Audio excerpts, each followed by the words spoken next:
Hello, hello, and welcome back to another Chris McPherson Show Daily Dose, our second for a wacky Wednesday where there's lots of sport happening, but it's time to talk some cricket.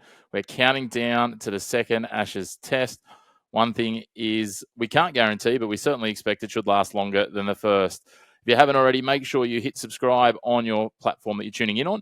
We'd love to have you along for a longer journey. Hit like on YouTube if you're tuning in as well, and get involved in the comments. Let us know what your thoughts are in the lead up or afterwards. Let us know how wonderful hindsight is. But we're talking cricket, so we're going to have a guest on to pick apart this test as we look ahead, and we bring in Brody Burrows from the Third Man Up podcast. Good to have you back, Broads. Good to be back, Chris. Thanks for having me, mate. Mate, I feel like I've been missing cricket for a long time. It's been a while between drinks. I didn't think I'd say that between tests, but it was already a stretched out break, and a 2-day test made it even longer.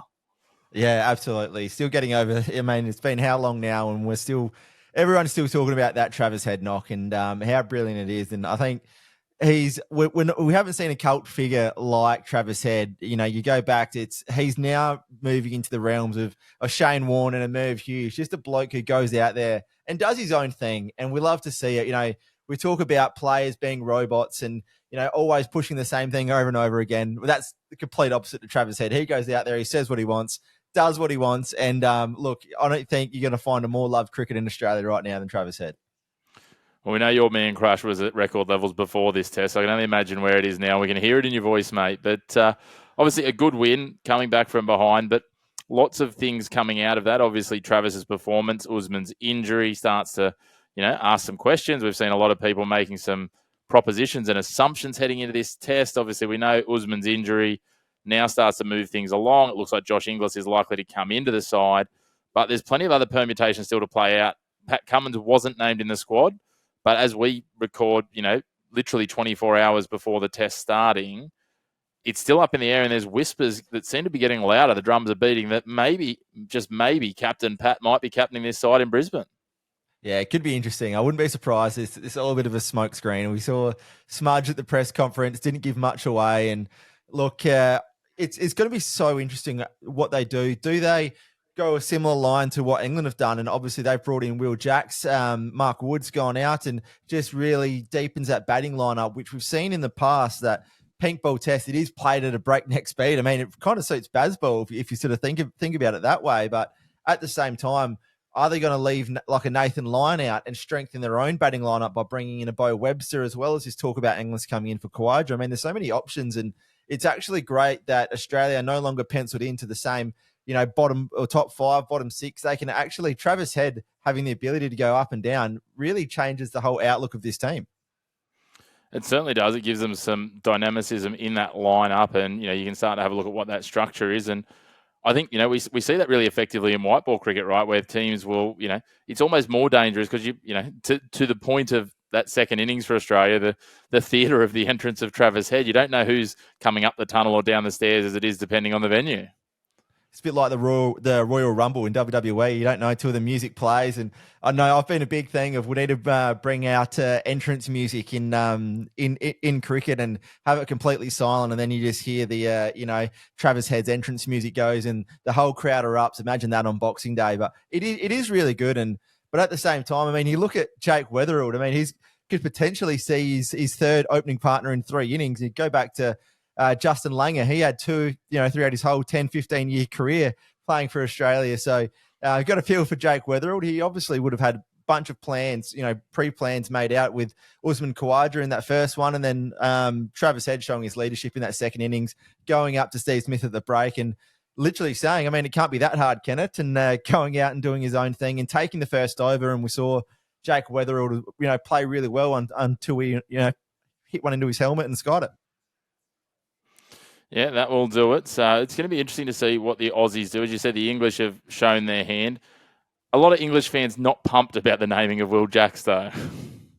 Yeah, I actually like it. It strengthens their batting. And there was a lot of talk coming in. Their batting was already pretty deep, and then we saw it over there. They got rolled very quickly in both innings. I think that was also mainly put under pressure by the middle order, just simply throwing their wickets away in both innings for that too. And when you see the guys above you who are genuine batters doing that, then what confidence does that give you that you should go out there and try and hang around and really stick it out too? So, look, I actually like the inclusion of Will Jacks, and Ben Stokes, we've seen him in the past. He can bowl these long spells, and just having someone who can come in and bowl, whether it's 25 or 30 overs, if needed, I think it's actually a really good option by England. And look, Josh Tongue, unfortunately, missed out. He would be good under lights, but at the same time, I think it's England's batting as that's the issue more so than the bowling.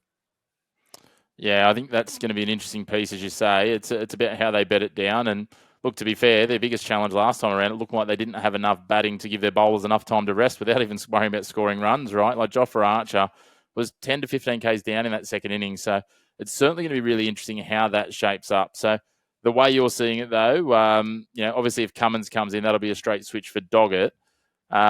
We do know, though, that the last time the Aussies played a pink ball test, and it ended in similar sort of time frame to the last test, was over there in Kingston, Jamaica, and they rested Nathan Lyon for that. Nathan, you and I were just talking about off air, has a really good record in pink ball tests. I think he's the third or fourth most successful Australian bowler in terms of pink ball wickets. Obviously, it's Mitchell Starc and then Daylight. We know that. But is there any chance, do you think, or just put a line through that, Gary's going to be playing despite the fact, he should be fresh. He only bowled 2 overs and didn't have to do a whole lot of batting. Yeah, there's a lot of talk about that Kingston pitch, and Gary Lyon, he come out and he said, "Oh, yes, I was disappointed," but then you look at how much that ball was doing. Mitch Starc has come out and said he was even embarrassed about how much he was getting the ball to swing, and obviously, it was career best figures for him at the time, including a hat trick as well. So it was the right call made, picking the Seamers, and then Scott Boland had an outstanding game there, and that was over and done with before it really even began that match there. So this will be a different pitch. Obviously, they will be cutting it this afternoon. We are recording on a whatever day it is. I'm all lost Wednesday? in the lead up, mate. But Wednesday, yeah. But they are cutting it, and that's why Australia is leaving this decision till really last minute, so they can go out there, get a good look at the pitch. Are we going to pick that extra seamer and potentially even have Bo Webster and Travis Head coming in, who are both more than handy part timers in my opinion. So, yeah, it is going to be an interesting one, but I'm going to back them and back Nathan Lyon in. I think it's been so many times over his career. We've seen this time and time again where, he has one bad game. And because he's an off spinner, you would never say this about a fast bowler who has one bad game, but he has 1 or 2 bad games where, he doesn't necessarily bowl. And then, the talks start happening. And if there's one thing that he's shown in his career, it's longevity. And just when you think he's out of the side, he'll come back and he'll pick up a 10 for in a match. Yeah, he certainly will. We know that's the case. When the chips are against him is when he performs his best. A nice little stat for you, mate, that'll give everyone listening plenty of confidence, because we need some more confidence about the English. The English haven't won in my lifetime at the Gabba. 1986 was the last time they won a test there. So that makes me feel pretty good.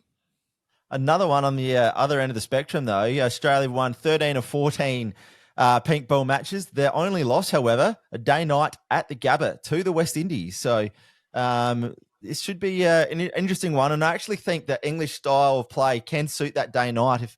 If they can come out nearly all guns blazing at that, when it is hardest to bat, if they can get away with none for 100 off 20 overs or something, that's a huge win under lights in pink ball cricket.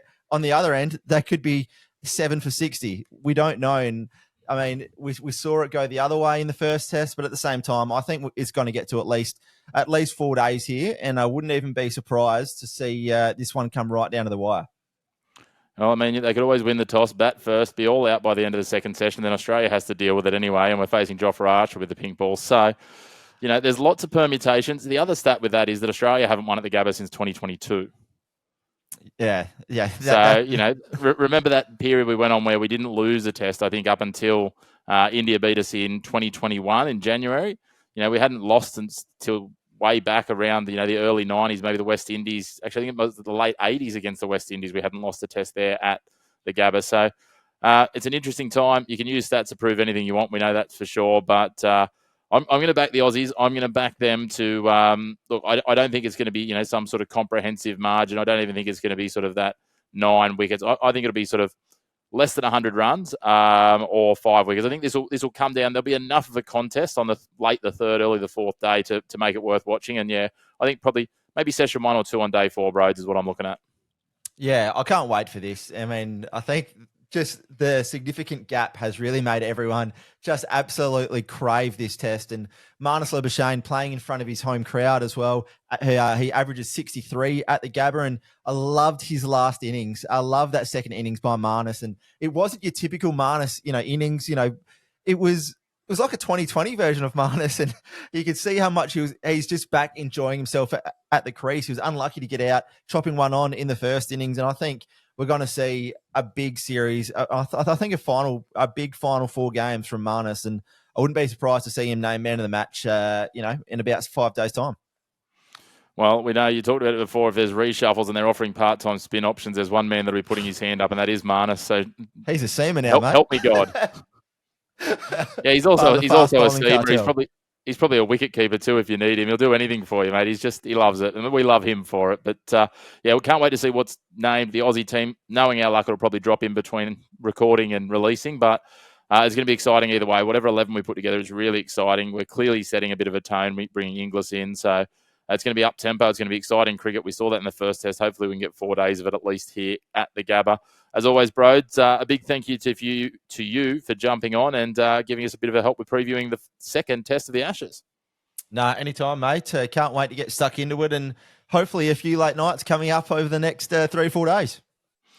There certainly will be. A big thank you to all of you for tuning in. If you haven't already, make sure to hit subscribe down below. Follow us along on our social media channels. You can find us on X, Instagram, TikTok and Facebook at The Chris Mack Show. But a big thank you for tuning into your home of the black and white of sports. No grey opinions here.